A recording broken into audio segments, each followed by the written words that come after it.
So I had this idea basically of like, so most like Lovecraftian horrors more or less feed on fear or terror or something like that, or just like feed on humanity in general.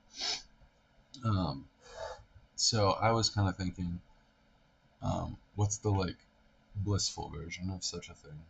And my thought was to more or less write a story about how dogs are actually, eldritch beings that feed on joy and happiness. So it's all a bit of a joke. So I'm gonna outline this, but I'm thinking of going with the same general structure as most Lovecraft stories.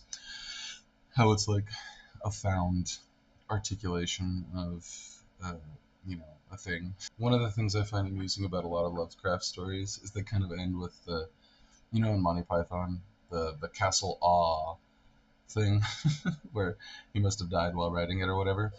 A lot of his stories end with that sort of thing.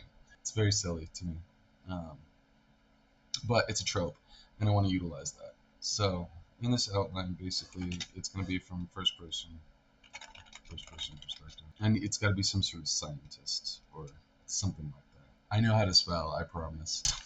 Dog scientist and bird law lawyer. Let's get rid of this outline. It's not an outline right now. We're just storming the brain. So I was thinking about this. So like, right, the Necronomicon. If you break that word down, it's like death law and like iconography. The item that needs to be found is, I think it would be the Zoonomicon. I'm gonna do a little research on that. Something to the effect of fund a nomicon. So it has to be found. It's a found item. It's a blessed item as opposed to a cursed item. Whatever those are called. Leskaux. But I like the one with the handprints better. Feels a little bit more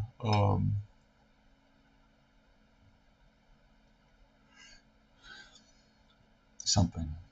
Found in the cave of hands. And that's around the time, if I remember correctly, that wolves started being somewhat domesticated. Let me double check that. 40,000 years ago, they think wolves are domesticated. It's like that gap is. Just say you don't know. All right, let's say dogs, wolves. Wolves domesticated roughly. I'm gonna say 15,000 years ago because that suits my story better, which I do quite a bit. Yeah, I just bend the. If it's something that's slightly unknown, I just bend it to my will. Because that's what writing fiction is. It's lying. I'm lying to you. And let's push the timeline on this one. So this happened roughly 13,000 years ago. If you're ever writing sci-fi, um, Vola's record witness is the ideal sci-fi record. Well, what am I thinking? I could call it the Necrodogicon. No, because Necro's still in there. If it was about cats, I could call it the Necrocomicon. That would be funny. If you're a fucking weeb. I mean, Dogonomicon works. It's fine. It's just not that good. I want it to start out eerie, uncomfortable. That's the fun of Lovecraft, right? His tone and his atmosphere. This is my cat. My dog is also around here somewhere. I'm also a little sick, so if you hear me coughing and throwing up and puking and shitting myself, that's why. Okay, and then I want it to end. I mean, all of my stuff kind of ends bittersweet. If you've ever read any of my writing, it's on Substack or whatever.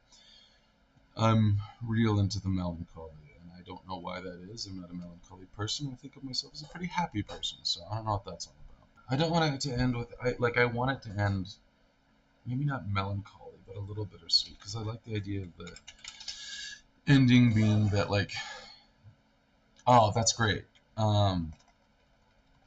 He gets so like he gets so nerved out by his discovery that he has to get an emotional support dog. Of course. Even with a happy ending, the problem is that like these are serious consequences. Even if you do find out that that dogs are eldritch beings designed to bring love and joy and happiness into our lives, there's still a big concern there about the nature of our reality. So I guess that could be that could be the point of anxiety, right? That's still kind of funny too. I find that somewhat amusing. Structure. I think like diary logs. It might not fly. It might suck. We all know Wikipedia is very trustworthy. You know what? That is something that they teach you in college that I don't think I agree with. I mean, I understand why you're not supposed to use Wikipedia as a source, but for general information, Wikipedia is fantastic. Okay, so this is saying 20,000 years ago.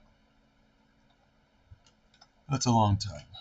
Again, with this timeline, it could have been 9,000 years ago or 1,300 years ago. Who really knows? Just say you don't know. La la la la la. I mean, if it's a book, when was the printing press invented? I mean, it was what? That's a stupid question. It wasn't 7,000 BC. Maybe rather than a book, it's part of the inscriptions. But then how would that be interpreted, right? That's the problem with the nuclear semantics, semiotics, whatever. Nuclear semiotics is like if you're trying to leave a message to a group of people in the future, how are they supposed to interpret it? Like, what's the Rosetta Stone of that? Especially because, like, I know with a lot of nuclear zones. So if you don't know about nuclear semiotics, the idea is effectively that, like, we bury our nuclear shit in the earth, used fuel rods and nuclear weapons that we're parting with and such.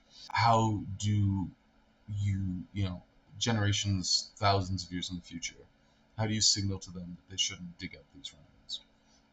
There's a lot of ideas, but we don't know what humanity is going to evolve to look like in 1,000 years or so, or their cultural, um, you know, biases.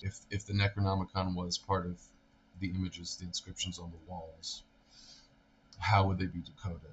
I mean, if we want to get real crazy with it, we could get into the CCRU DC Barker shit. Or, we could go full Tom Moynihan,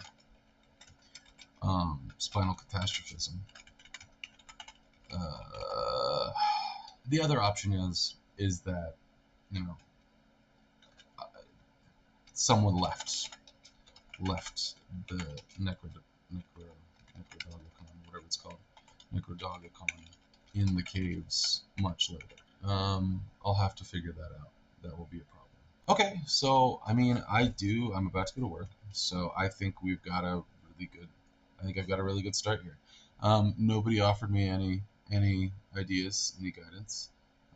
So I will go on live again tomorrow probably, and we'll try to work some of this out, see if anybody has any other thoughts on any of this stuff. Again, my name is Slater Henete. I wrote the book Becoming. I'm not Michelle Obama. You can read my book. It's on Amazon. It's a Kindle e-reader. I think it's like $9 or something like that. I don't know. My publisher made the price for it. And then at some point, probably early next year, it will be released in paperback. And then if it does sell well enough, it will be released on hardcover. So you can find my book there.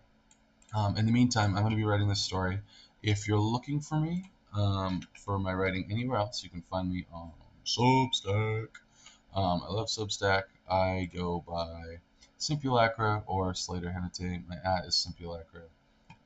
You can find me. I write a lot of things, write about stuff, a lot of cultural essays, a lot of short stories. It's mostly what I write. So go find me. You can subscribe. You can give me a little kiss. You can do whatever you want to do, frankly. Come back tomorrow. I'll be writing this again in the morning, probably around this time, around 10 o'clock, 10:30ish. And then we can build this story together, chat. Cool. Goodbye. Goodbye.